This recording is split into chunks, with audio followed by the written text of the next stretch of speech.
안녕하세요. 저는 서울에 사는 30대 여성입니다. 저는 어릴 적 아버지가 병으로 일찍 돌아가시면서 어머니와 단둘이 살았었어요. 열심히 사셨던 엄마 덕분에 부족함 없이 자랐지만 저는 늘 결혼을 일찍 하고 싶었었죠. 단 둘뿐인 저희 식구에게 새로운 가족이 생기기를 바라기도 했고 행복한 가정을 꾸려서 안정감을 찾고 싶기도 했거든요. 그랬던 저는 3년간 연애했던 남자친구와 자연스럽게 결혼을 약속하게 되었습니다. 사회초년생 시절 지인의 소개로 만나 연애를 했던 제 남자친구는 잘생기고 센스 있는 매력남과는 거리가 멀었지만 늘 수더분하고 순하고 착한 남자였어요. 저처럼 일찍은 아니지만 대학생 시절 아버님이 먼저 돌아가시면서 그 후로 홀어머니와 여동생과 함께 지내며 집안의 가장이 된 평범한 직장인이었습니다. 홀 시어머니의 취직 안 한 시누이까지 있다 보니 남들이 보기에는 그리 좋은 남편감은 아니었을 거예요. 거기다가 대학이나 연봉도 제가 남자친구보다 좀 더 좋기도 했고 남자친구가 그동안 집안에서 가장 노릇한 탓에 연차에 비해서 모아둔 돈도 그리 많지 않았거든요. 하지만 조건 같은 게 중요하지 않았던 저는 평생 같이 살 남자를 고르려면 이해심이 많고 마음이 넓은 남자가 좋을 거라는 생각에 오로지 사람 하나 보고 결혼을 결정했습니다. 연애 시절 남자친구는 늘 제 의견을 존중해줬고 양보를 했기에 저는 결혼도 문제 없을 거라고 생각했어요. 그랬던 제가 예비시댁에 처음 인사를 드리러 가면서부터 난관에 봉착하게 되었죠. 남자친구가 워낙 순한 성격이어서 시댁 식구도 그럴 거라 예상했더니 시어머니와 시누이는 남자친구와 정반대 성격으로 제 상상 이상이었어요. 처음 인사드리는 자리이다 보니 저도 나름 성심성의껏 선물들을 사들고 시댁으로 들어갔는데 예비 시어머니와 시누이가 그걸 보고 저를 반겨주기는커녕 저보다 선물만 반기면서 심지어는 선물을 보고 못마땅한 소리만 하시더라고요. 어머니, 별건 아니지만 제 성이에요. 아직 어머님 취향을 잘 몰라서 제가 알아서 골라봤는데 마음에 드셨으면 좋겠어요. 그러게, 네 말대로 정말 별건 없구나. 아유 니들 그동안 만나는 거 듣고 평범하다 싶어 큰 기대는 안 하기는 했지만 그래도 시댁에 처음 인사 오는 건데 돈 좀 제대로 쓰지 그랬니? 누구는 과일 못 사 먹는 줄 알고 과일을 사왔니? 차라리 고기를 사오지. 그리고 이건 내 선물이라고 고른 거야? 그냥 스카프네. 너는 시어머니 선물로 겨우 스카프가 뭐니? 어머, 새언니 진짜 너무 센스 없다. 스카프 뭐 얼마나 한다고 이걸 사왔어요. 거기다가 사올 거면 좀 예쁜 걸 사오던가. 이게 뭐예요, 칙칙하게. 아직 결혼 허락도 받지 않은 아들 여자친구에게서 무슨 선물을 바라셨던 건지 모르겠지만 어머니는 제가 들고 간 백화점 과일 바구니와 스카프를 보시고는 크게 실망을 하신 듯 하셨습니다. 그래도 꽤 고가의 명품 실크 스카프라 제 기준에는 첫 인사 선물로 괜찮을 거라 생각했는데 시누나 시어머니 모두 별로라며 구박을 하시더라고요. 근데 이게 다예요? 내 건 없어요? 아가씨 거요? 죄송해요. 오늘 처음 인사드리는 자리라 어머니 것만 챙겼네요. 아가씨 선물은 다음에 기회 봐서 선물할게요. 이 언니 진짜 눈치가 없는 건지 센스가 없는 건지 어이없네. 지금 누구한테 잘 보여야 하는지 모르는구나. 나 어리다고 만만하게 보는 모양인데 앞으로는 조심하는 게 좋을 거예요. 우리 엄마나 오빠 내 말이면 껌뻑 죽거든요. 그럼 나한테 잘 보여야 이 결혼도 할 수 있을 텐데. 그러는 와중에 한참 어린 시누이는 자기 선물 안 사왔다고 벌써부터 시누이 노릇을 하려 하더라고요. 겨우 첫 만남 자리에서 그런 꼴을 겪었으니 저도 앞으로가 쉽지 않을 것을 예상했어야 하는데 그때는 설마 거기서 더한 일이 생길 줄은 몰랐습니다. 하지만 그 후로도 예비 시어머니는 참 많이 무례하셨어요. 그날은 제가 어려서 말씀을 쉽게 하시나 했더니 상견례 자리에서 앞으로 사돈 되실 저희 엄마에게까지 그러시는 거죠. 근데 사돈께서는 참 수수하게 다니시네요. 그래도 보통 이런 자리에는 다들 꾸미고 나오던데.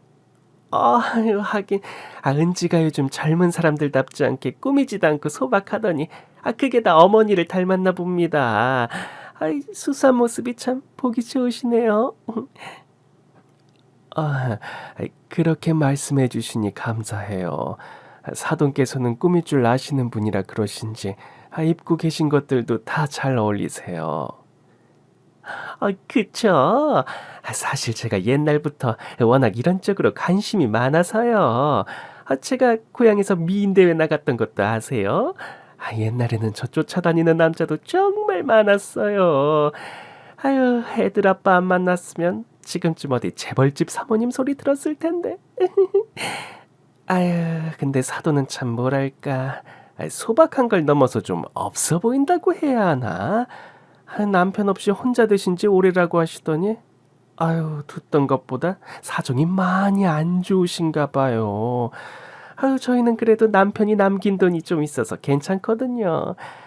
이거 이 반지도 저희 남편이 죽기 전에 선물한 건데 이거 알만 해도 몇백만 원 할 거예요.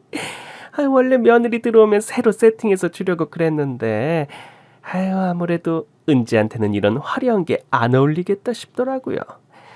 원래 이런 것도 다 할 만한 사람이 해야 하잖아요. 예.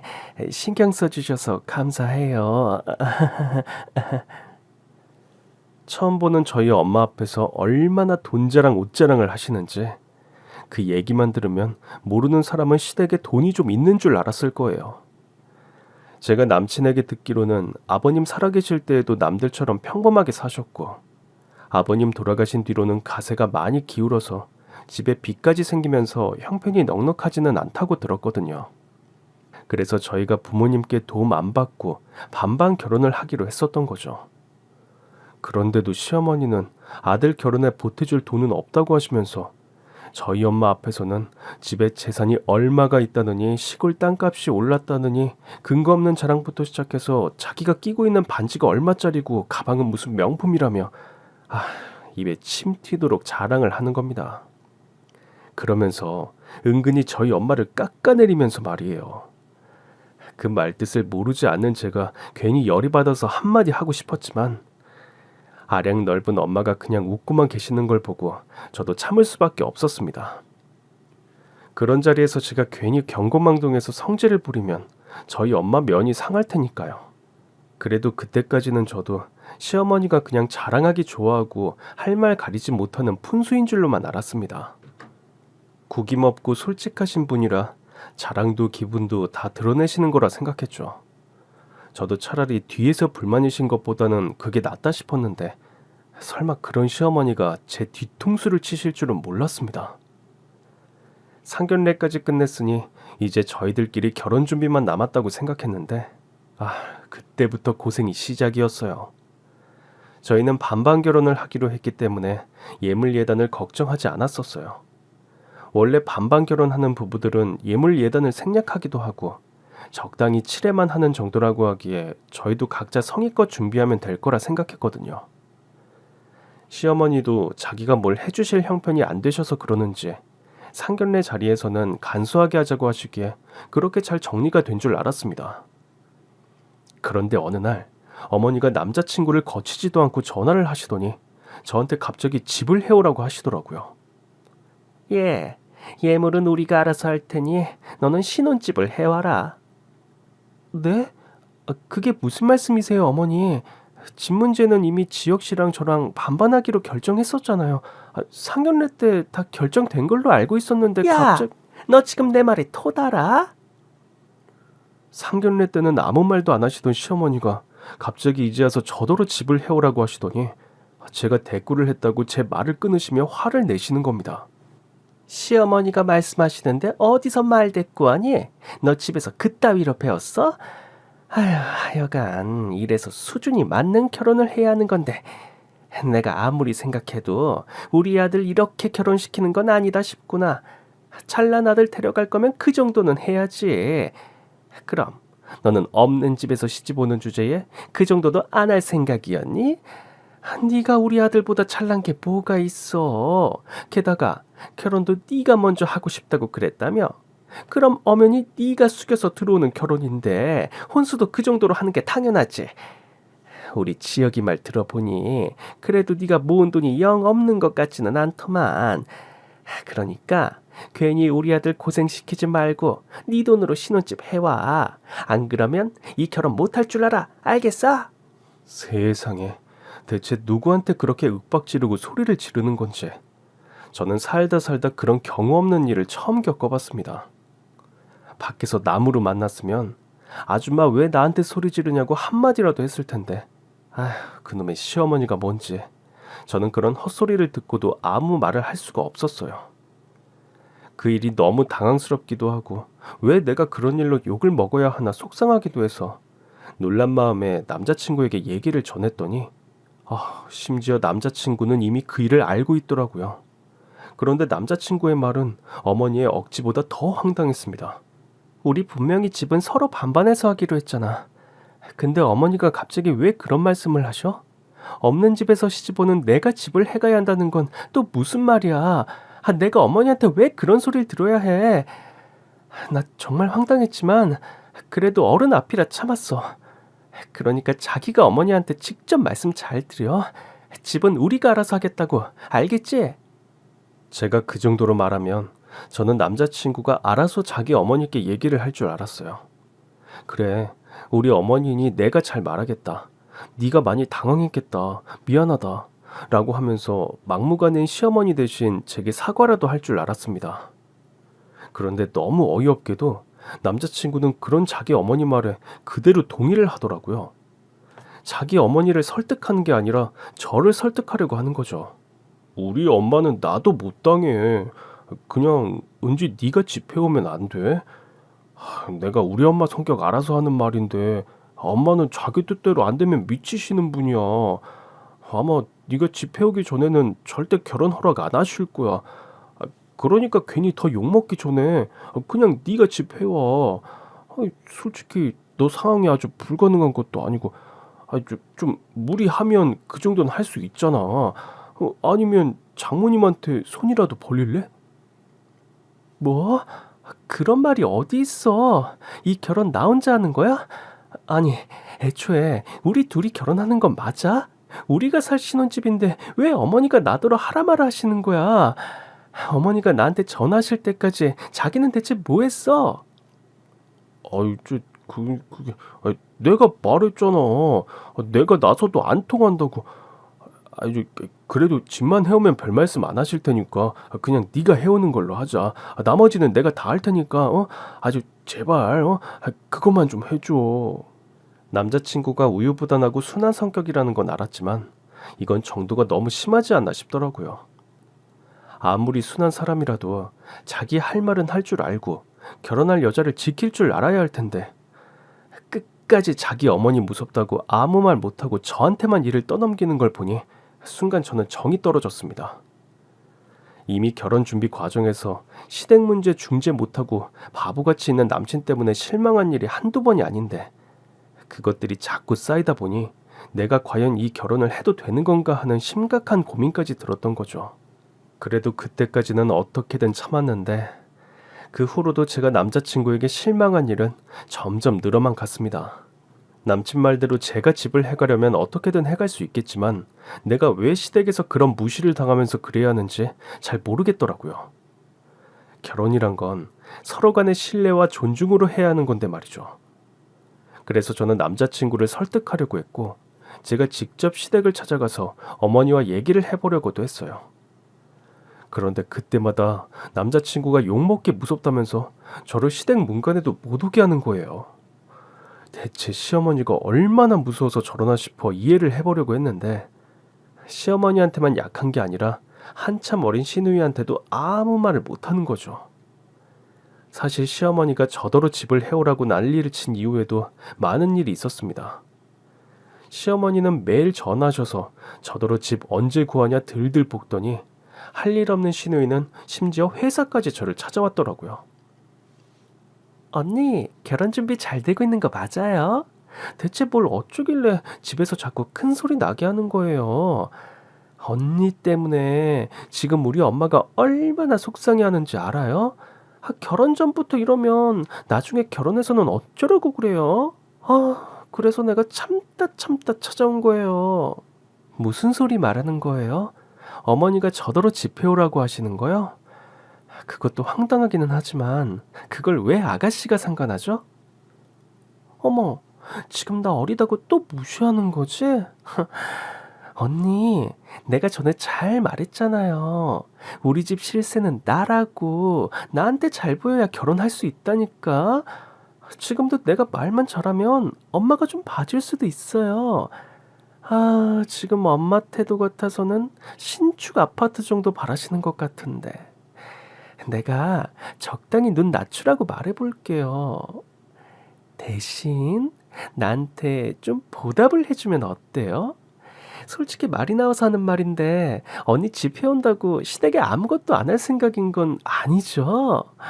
나 명품백 기대하고 있는데 그런 거 다 없이 할 거냐고요.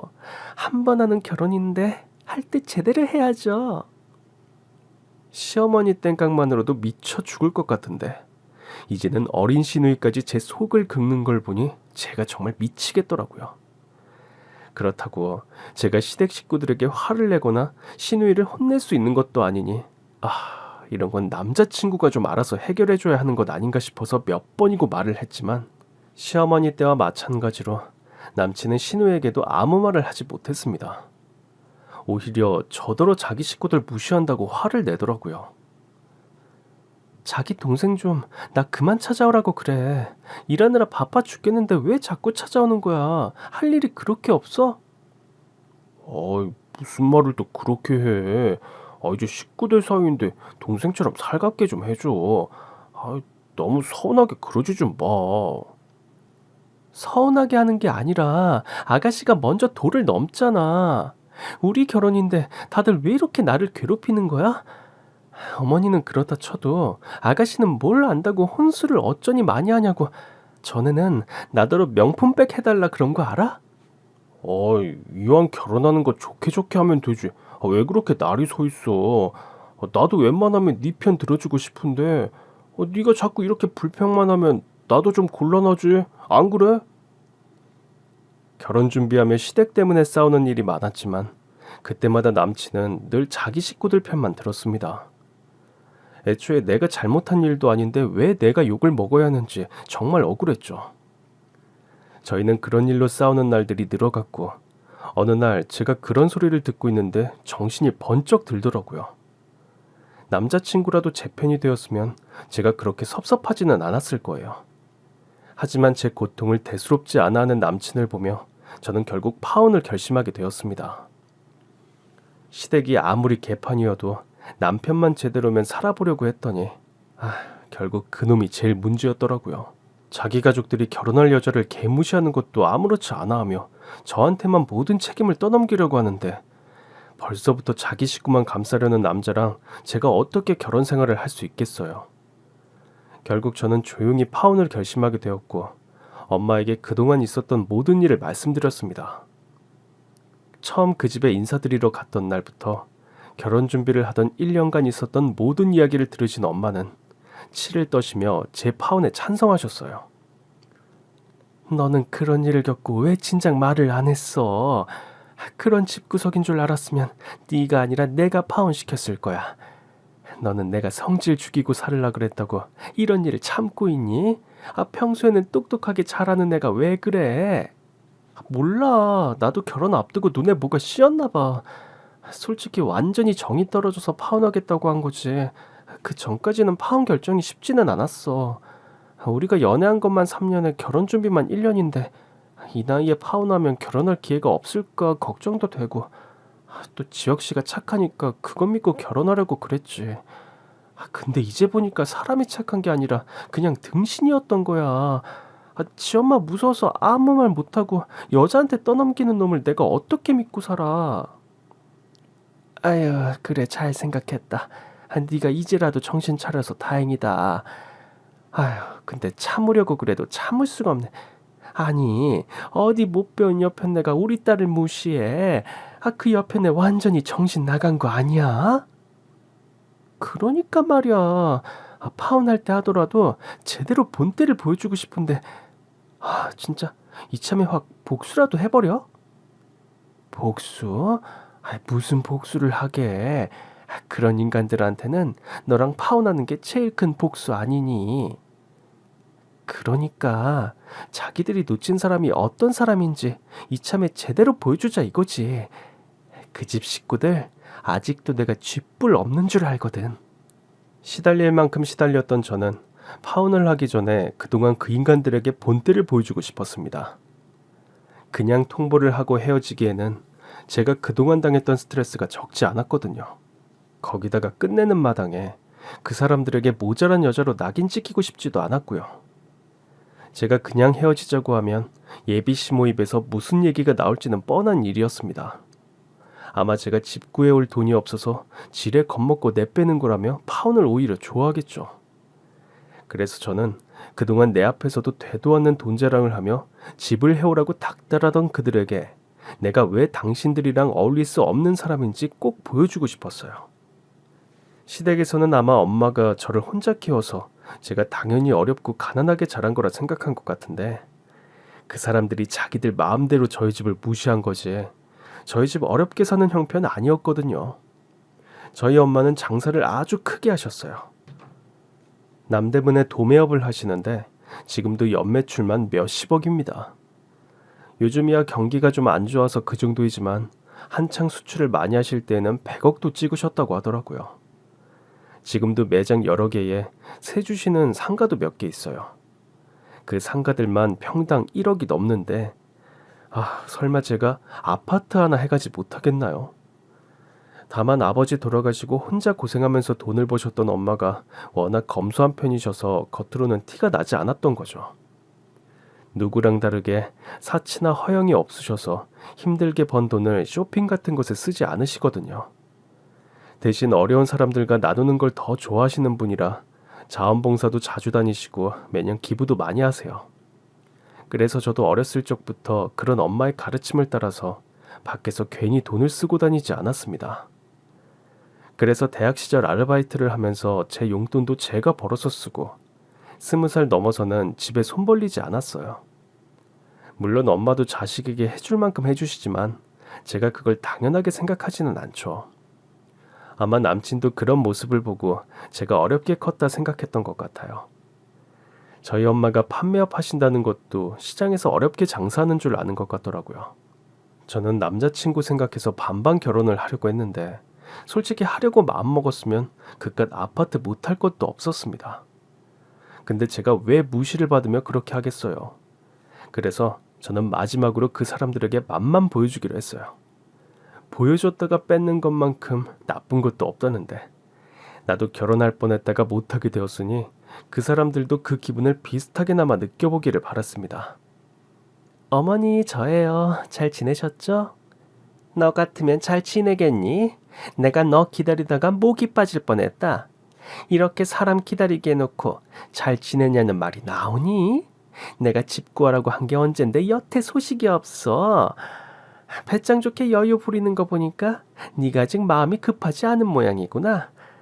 여자 입장에서 결혼 날짜 미뤄봐야 좋을 게 없을 텐데 대체 뭘 믿고 그러니? 이러다가 우리 지역이 다른 집에 장가 가겠다. 죄송해요 어머니. 제가 괜찮은 집을 구하려다 보니 시간이 오래 걸렸네요. 안 그래도 그 문제 때문에 연락드린 거예요. 제가 아주 좋은 기회를 잡아서 오늘 급하게 신혼집을 계약했거든요. 미리 보여드리고 상의도 하고 싶었는데 워낙 급해서 저 혼자 계약했어요.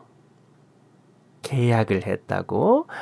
아니 급하다니 어쩔 수는 없지만 네가 제대로 하기는 한 거 맞니? 설마 전세를 얻은 건 아니겠지? 당연히 매매죠. 어머니가 월세도 전세도 안 되고 꼭 집 사오라고 하셨으니 사가야죠. 그래서 제가 괜찮은 집으로 얻었어요. 위치도 좋고 가격도 좋고 마음에 드는 것 같아서 바로 잔금까지 다 치렀거든요. 이제 완전히 저희 집 됐으니 아무 때나 입주하면 된다 그러더라고요. 뭐 입주야 결혼 준비하면서 천천히 하면 될 테니까 상관없겠지만요. 계약을 했으면 나한테 바로 전화를 했어야지. 너는 그걸 또 네 맘대로 잔금까지 다 치렀니? 아이 그럼 네 명의로 했다는 거야? 그럼요. 제가 샀으니까 제 명의로 해야죠. 아이고 잘하는 짓이다. 남편이랑 같이 살 집인데 네 남편 명의로 했어야지. 지금 우리 아들더러 너를 세대주로 놓고 그 밑에 들어가서 살으라고 하는 거냐? 아유 하여간에 너는 눈치도 없고 생각도 없고 뭐 하나 마음에 드는 게 없어. 그 와중에도 예비 시모는 저더러 마음대로 계약을 했다니 명의를 남편 명의로 하지 않았다느니 하며 저를 타박하고 있었습니다. 내가 내 돈 주고 사는 집을 왜 남편 명의로 하라는 건지 어이가 없었죠. 저도 이미 마음 다 내려놓고 마지막 사이다만 터뜨릴 생각으로 하고 있었는데 설마하니 또 열받는 일이 생길 줄은 몰랐네요. 그때라도 정말 뚜껑이 열릴 뻔했지만 저는 괜히 김새는 짓을 하지 않기 위해서 끝까지 예비 시모를 참을 수밖에 없었습니다. 제 생각이 짧았네요, 어머니. 명의야 나중에라도 바꿀 수 있으니까 걱정하지 마세요. 그리고 어차피 부부집인데 누구 명의든 뭐 어떻겠어요. 집 가지고 있으면 세금만 더 내죠. 아무튼 이미 계약 다 했다니까 이제 와서 물을 수도 없고 내가 그 집 한번 가볼 테니 주소랑 사진이나 보내놔라. 네가 뭘 제대로 하기는 했는지 미리 확인해야지. 그럼요, 어머니. 제가 주소 보내드릴게요. 대신 집 보러 가실 때 저랑 같이 가세요. 그래야 제가 문을 열어드리죠. 내가 내 아들 집 보러 가는데 네 허락받으라 이거냐? 아니, 너 벌써부터 이따위로 시댁 눈치 줄 생각이야? 내가 너더러 집 해오라 그러는 게 나한테 눈치 주라고 한 소리야? 나 너 같은 거 허락받고 집 드나들 생각 없으니까 당장 비밀번호 말해. 그래도 어머니 아직 저희도 들어가 보지 않은 집인데요. 이게 지금 끝까지 나한테 대들고 있어.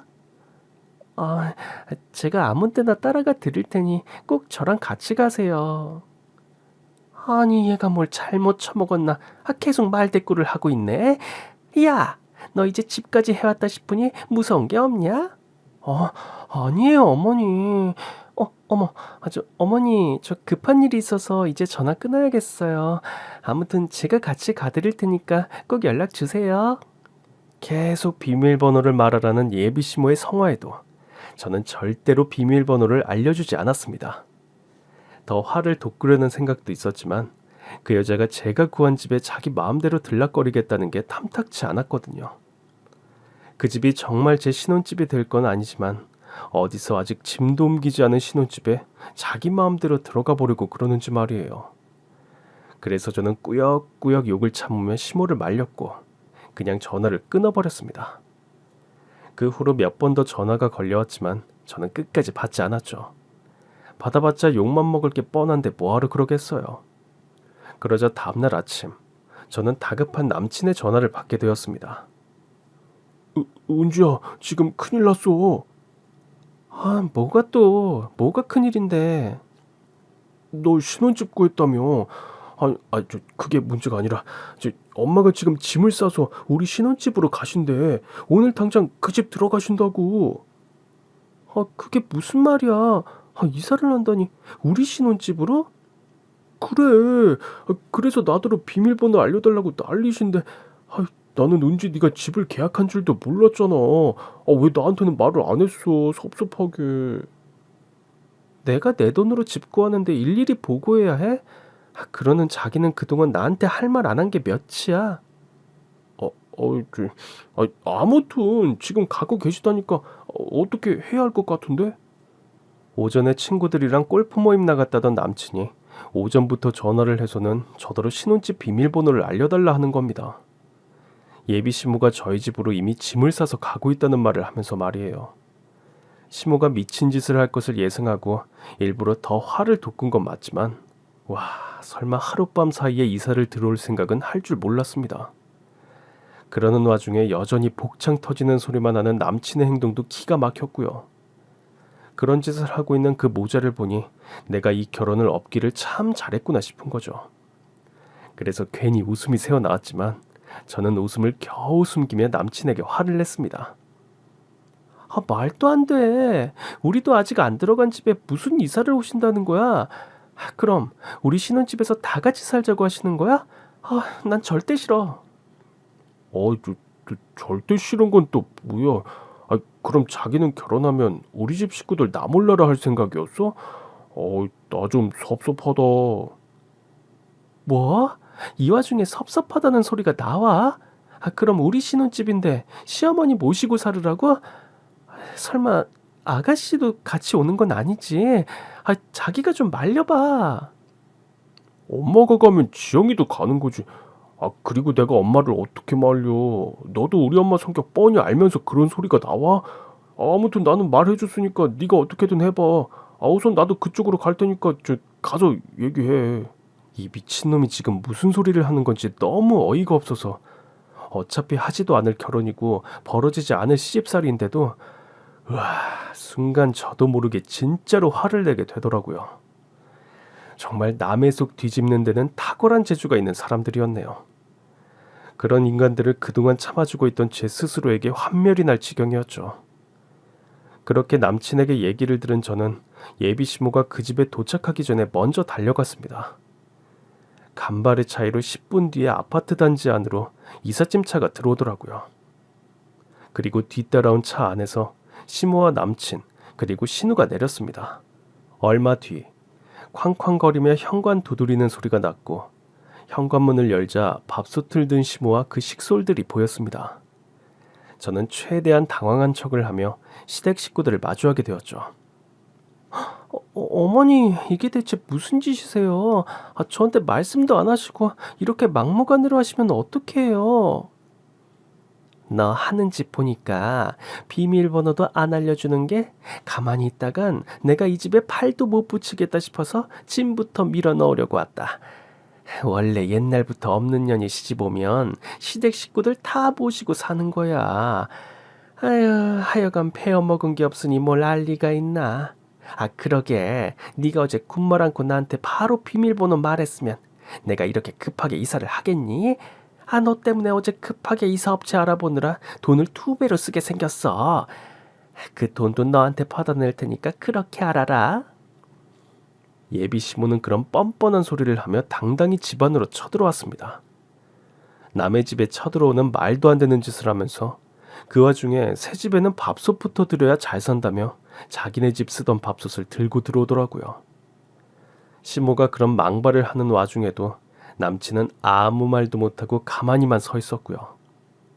그 꼴을 보자니 내가 저딴 거랑 결혼을 하려고 했구나 싶어서 또 울컥하려는데 그 틈을 기다리지 못하고 그새 자기 엄마를 거두는 시누이 때문에 남친은 안중에도 없어졌죠. 그러게 언니는 제발 예쁨 받을 짓을 좀 해요. 언니 때문에 아침 대바람부터 이게 뭐예요. 주말에 쉬지도 못하게 하고. 근데 집을 얻으라고 했더니 무슨 이딴 집을 얻었어요. 신축인 줄 알고 좋아했더니 여기 이제 곧 재건축 들어가는 거 아니에요? 그러게 오다 보니까 주변에 마트도 없고 시장도 없고 이런 데서 사람이 어떻게 살으라는 거니? 너 제대로 집 구한 거 맞냐? 이거 좋은 기회에 구했다 어쩐다 하더니 급하게 계약한 거 보니까 이 집 임대 아파트지. 나라에서 못 사는 사람들 구해주는 거 아니야? 어쩐지 동네가 조용하고 이상한 걸 보니 임대 아파트구나. 집도 왜 이리 작아? 방이 겨우 3개야? 그냥 니들 하나 쓰고 지영이랑 나랑 하나씩 쓰면 되겠다. 그리고 안방에 화장실이 있으니 내가 이 방 쓰마. 설마 이것 가지고도 찡찡거릴 거는 아니지? 넌 우리 집에 시집 오면서 감사한 줄 알아야 해. 나 정도 되니까 너 같은 거 며느리로 받아주는 거지. 너는 우리가 같이 살아주는 거 영광으로 생각해라. 알겠어? 그리고 설마 임대 아파트 같은 거 혼수라고 해와서는 생색낼 생각하지 말고. 그 얘기까지 전부 참고 들었던 저는 더 이상 웃음을 참지 못하고 빵하니 웃음을 터뜨려 버렸습니다. 그동안 얼마나 참고 있었는지 한 번 웃음이 터지니 도저히 멈추지 않더라고요. 제가 배꼽 빠져라 깔깔거리며 한참을 웃자 그 모습을 본 사람들은 저를 미친년이듯 쳐다보고 있었습니다. 아, 너 미쳤니? 실성했어? 왜 갑자기 쳐웃고 난리야? 너 지금 이 상황이 즐겁니? 아휴, 진짜 너도 참 가지가지한다. 죄송해요, 어머니. 저도 참아보려고 그랬는데 도저히 참을 수가 없어서. 어머니 말씀하시는 게 너무 웃겨서요.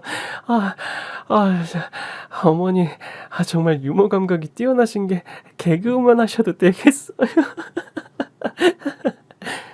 아, 언니 진짜 미쳤어요? 우리 엄마한테 무슨 헛소리 하는 거야? 갑자기 왜 저래 진짜? 너는 그 입 좀 다물어. 진짜 입을 꼬매버릴라니까. 가짠지도 않은 게 어디서 꼬박꼬박 말대꾸를 하고 있어. 뭐라고요? 엄마 세연이 진짜 미쳤나봐.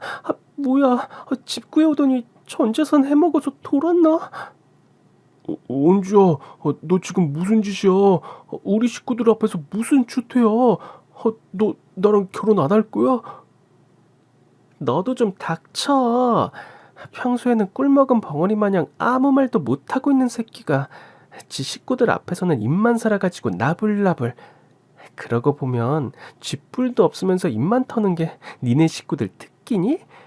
자식부터 부모까지 아주 가지가지다 진짜. 내가 웬만하면 당신들 같은 인간들이랑 동급되고 싶지 않아서 참으려고 했었는데 내가 계속 참아주니까 나를 아주 호구로 알기에 오늘 기회에 아주 똑똑히 보여주려고. 저는 그 자리에서 제 휴대폰을 꺼내어 제가 자기들과 얼마나 다른 세상을 살고 있는 사람들인지 그 사람들에게 똑똑히 보여주었습니다. 제가 타고 다니는 차, 제 명의로 되어 있는 아파트, 그리고 그 아파트의 시가와 지금 그 인간들이 쳐들어온 집값까지 보여주었어요. 사실 그 집은 제 집이 아니라 제가 다른 분께 양해를 구하고 잠시 빌린 빈집이었거든요. 어머니가 봉사 다니면서 잘 아시는 분이 임대업을 하시는데 마침 세입자가 이사를 나간 빈집이 있으시더라고요. 리모델링을 하시기 전에 집이 비어있다고 하셔서 제가 며칠 빌려 쓰기로 했죠. 약간 모델하우스처럼 말이에요. 그 집 식구들은 여기가 구옥이라 임대 아파트인 줄 알고 비웃었지만 집집마다 누가 사는 줄 알면 그 집 식구들은 아마 뒷목 잡고 쓰러질 거예요. 거기가 알만한 사람들만 아는 비싼 아파트였거든요. 아시는 분들은 아시겠지만 원래 부촌 근처에는 시장이 없잖아요. 그리고 집값이 비쌀수록 동네가 조용하죠. 물론 그 사람들이야 워낙 없이 살던 사람들이니 그런 걸 알 리가 없다마는 몰라도 너무 모르고 무식한 소리들을 하더라고요. 그래서 저는 그 집의 시세까지 보여줬습니다. 이게 뭐야 은지야? 이 차 정말 네 거야? 네가 이런 차를 어떻게 타고 다녀? 아니 그리고 너 아파트가 있었어? 그럼 이 집은 또 뭐야? 아니 이게 진짜야? 아니 얘가 사는 아파트가 몇십억이나 한다고? 어디 저희 집뿐이에요? 여기는 더 비싼데요? 이 집만 해도 30억짜리라고요. 그래도 이 동네까지 데려오면 대충 눈치챌 줄 알았는데 몰라도 너무 모르시는 거 아니에요들? 여기 동네 시세가 얼마인 줄도 모르고 어디서 임대 아파트라는 소리를 해요. 하긴 당신들 형편에 이 근처로 와보지도 못했을 테니 시세를 모를 수도 있죠. 여기 당신 같은 사람들은 발도 못 들이는 동네예요. 어차피 당신들은 이런 곳에 와볼 일이 없을 테니 제가 안타까워서 한번 보여드리는 거예요. 어떠세요? 이걸 보시니까 사람을 겉으로 판단해서는 안 되겠다. 교훈이 느껴지세요? 이게 어떻게 가능한 거야? 갑자기 로또라도 된 거야? 바보야? 요즘 로또 1등해도 내 아파트 하나 못 사. 내가 굳이 말을 안 했는데 이제 봐서 알겠지만 우리 집 꽤 살아. 우리 엄마 시장 좌판에서 장사하시는 게 아니라 도매업 크게 하셔서 매출만 수십억이야. 너나 너네 식구들이 마음대로 나를 가난하게 본 거지. 애초에 네가 나랑 만날 급이 아니라고. 수준 차이 난다는 소리는 내 쪽에서 해야 하는 거 아니니? 아, 솔직히 지금 이런 소리 하는 것도 낯간지러서 안 했던 건데 그래도 헤어지는 마당에 알려줄 건 알려야지 싶어서 말이야. 내가 모자라서 결혼 없는 게 아니라 너랑 수준이 안 맞아서 헤어지는 거라고. 제가 그 집 시세나 저희 집안의 재력을 보여주자. 아니나 다를까 그제서야 다들 눈이 휘둥그레지며 놀라더라고요. 남친도 제가 명품 하나 못 사는 가련한 여자인 줄 알았으니 당연할 것이고 그동안 저를 철저히 무시하던 예비 시모도 그제서야 뭔가 잘못됐다는 표정을 지으며 저를 쳐다보는 겁니다. 그 표정을 보니 뭔가 하고 싶은 말은 많은 것 같은데 아무 말이나 뱉던 이전과는 다르게 이제서야 말조심을 하려고 고민하는 흔적이 보였죠. 이제 와서 조심한다고 해서 제가 마음이 돌려질까 생각하는 게 참 웃겼네요. 아가, 근데 왜 그동안 말을 안 하고 있었니? 앞으로 가족이 될 사이에 뭐하러 그런 걸 숨겼어? 말씀을 또 이상하게 하시네요. 제가 뭘 숨겼어요? 먼저 제 앞에서 돈 자랑하고 사람 무시한 건 어머니시잖아요. 제가 언제 저희 집에 돈이 얼마라고 말한 적이나 있나요? 알아서 판단한 건 그 집 식구들이죠. 덕분에 평생 못 겪어본 온갖 무시와 괄시 당해봤네요. 근데 뭐 이제 와서는 감사하다고 말씀드리고 싶어요. 덕분에 제가 그쪽 집안 실체를 알았잖아요. 괜히 어머니가 대충 적당히만 괴롭히셨으면 하마터면 제가 이 결혼을 해서 지옥불로 뛰어 들어갈 뻔했지 뭐예요.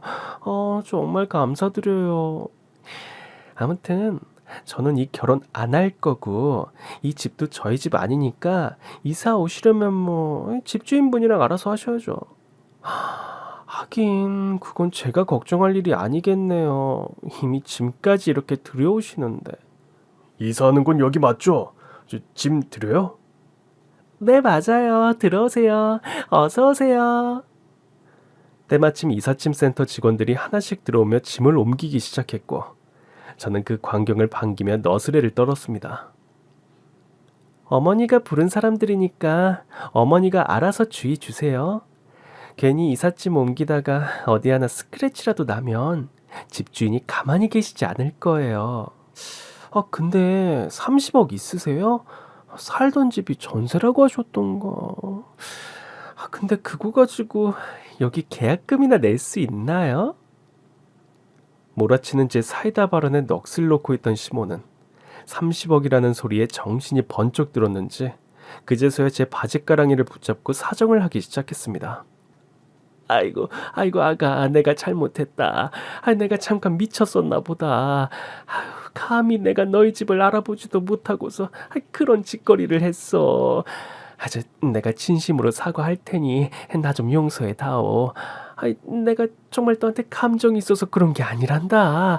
나도 딸 가진 어미인데 설마 며느리한테 함부로 할 수 있겠니? 그러면 내가 내 죄 돌려받지. 안 그러니? 그러게요. 옛말에 뿌린 대로 거둔다는 말이 있는데 잘못하시면 그 죄 돌려받으실 텐데 알만하신 분이 대체 왜 그러셨어요? 그리고 아가씨는 어머니 덕분에 시집 편히 가기는 글렀네요. 불쌍해서 어떻게 하나. 제가 아가씨 꼭 부잣집에 시집 가기를 빌어줄게요. 그래야 그만큼 더 무시당하고 구박당하죠. 그래도 돈 있는 집에 시집 가면 그런 것도 다 견딜 수 있지 않아요? 암튼 나는 지옥에서 빠지려니까 당신들끼리 알아서 해봐요. 아가, 제발 용서해 다오. 미안하다. 내가 이렇게 엎드려서 비마. 은지야, 제발 이러지 마. 너 없으면 못 사는 거 알잖아. 내가 어떻게 너랑 헤어져? 그래, 내가 잘못했어. 내가 엄마 잘 말렸어야 하는데 집안 식구들 단속 못한 내 탓이야. 그래도 나는 너한테 안 그랬잖아. 앞으로 잘할게. 그러니까 제발 나 버리지 마.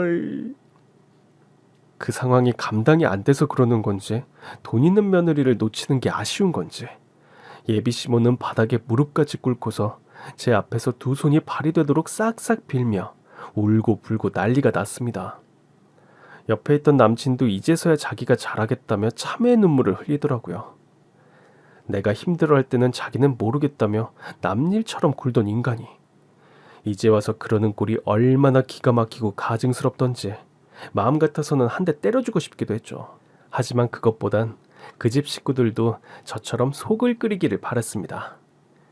모르고 헤어졌으면 재수없다 그러고 말았을 테지만 제가 극지 않은 복권이란 걸 알게 된 이상 저 같은 여자를 놓친 걸 평생 두고두고 후회할 테니까요.